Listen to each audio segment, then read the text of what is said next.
many hundreds of thousands of dollars did this woman scam? All under the pretense of being a rich and influential German heiress. And is Netflix pouring gas on the flame? I'm Nancy Grace. This is Crime Stories. Thank you for being with us here at Fox Nation and Sirius XM 111. Who am I talking about? Of course, Anna Sorokin. That's her real name, I think. She goes by Anna Delvey, and I'm sure there have been many other aliases in between the two. With me, Wendy Patrick, California prosecutor, author of Red Flags, and host of Today with Dr. Wendy, KCBQ. You can find her at wendypatrickphd.com. Dr. Donna Rockwell, special guest joining us, clinical psychologist in both Michigan and New York, specializing in celebrity mental health on faculty, Saybrook University. Jim Ellis with us, special guest joining us, certified fraud examiner, former Fed with the FBI. Don't mess with this guy. FBI agent, 29 years. Now, private investigator at JKE Texas, private investigator, jketexas.com. But first, I want to go to a woman I've been dying to talk to, Rebecca Rosenberg with Fox News Digital.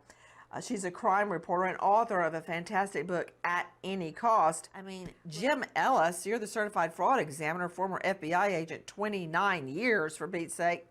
When you commandeer a yacht with a captain and a staff and all the food, and you're out at sea and the gas, that is a huge bill. A huge bill. And frankly, you know, she probably could have been stopped and exposed at that point. If any of these people along the way who lost money, who got, you know, enticed by her story, had actually applied, you know, reason and common sense at a certain point, things wouldn't have gotten as far as they did.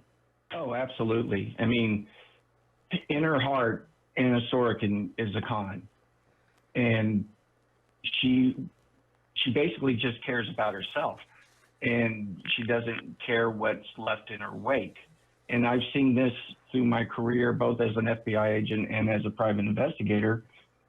People act the same way. I'm familiar with one con artist who dressed up. He's a Southern Baptist boy from Louisiana, and he dressed up like an Hasidic Jew, complete with clothing and makeup, so he could go vouch to other people in the Jewish community for himself. I mean, the people will go to no ends to satisfy their greed, to satisfy their want for fame and power. How do you untangle a case like this? Well, I mean, obviously from a law enforcement perspective, you don't even know about it till somebody reports it.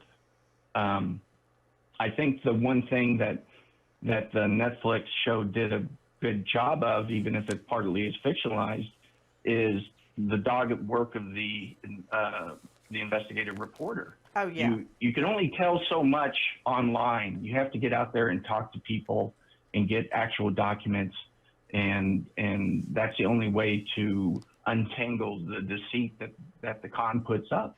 Falsifying financial documents from international banks, wait for it, totaling approximately 60 million euros, securing a loan of 100 grand after lying to bank reps from CTI, depositing countless bad checks into other banks. I guess, you know how you float a check?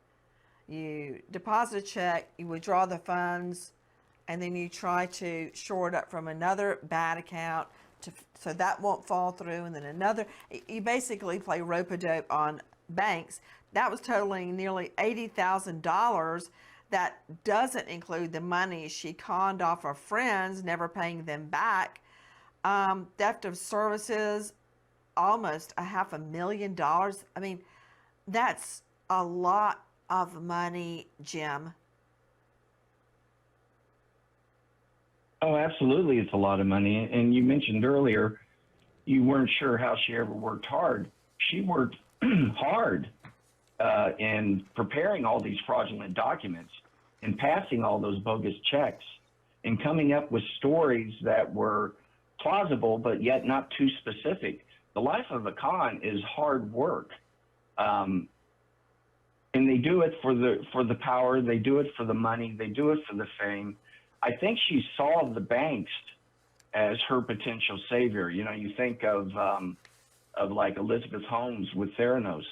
You know, was she a genius or was she a scam artist? You know, if Sorokin was able to produce all these phony documents and convince a bank to lend her $22 million. So wait, explain that to us mere mortals. What do you mean produce phony documents and convince big banks to loan her lots of money? Sure. It happened. You know, she apparently was really adept in Adobe Photoshop. I mean, she was taking documents and altering them to convince the bankers that she had Swiss bank accounts, that she had trust documents, that she had lawyers and CPAs or accountants over in Europe.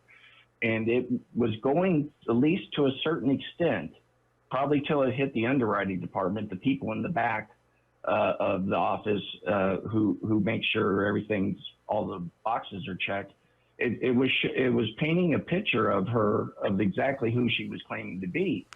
And I think if she possibly could have felt that if she was able to land that loan, in her mind, she probably was going to pay all those people back that she had scammed previously. In her mind.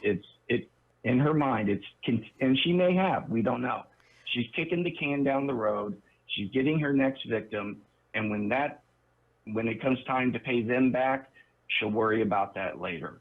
It's never ending. I mean, it's what brings down every Ponzi scheme in the end. And this wasn't a large scale Ponzi scheme, but you know, some of that money she scammed from through those phony checks that she deposited with Citibank, the loan she got from City National Bank, she used to pay some of her debts to the hotels and other businesses so that she could stay afloat and maintain that illusion.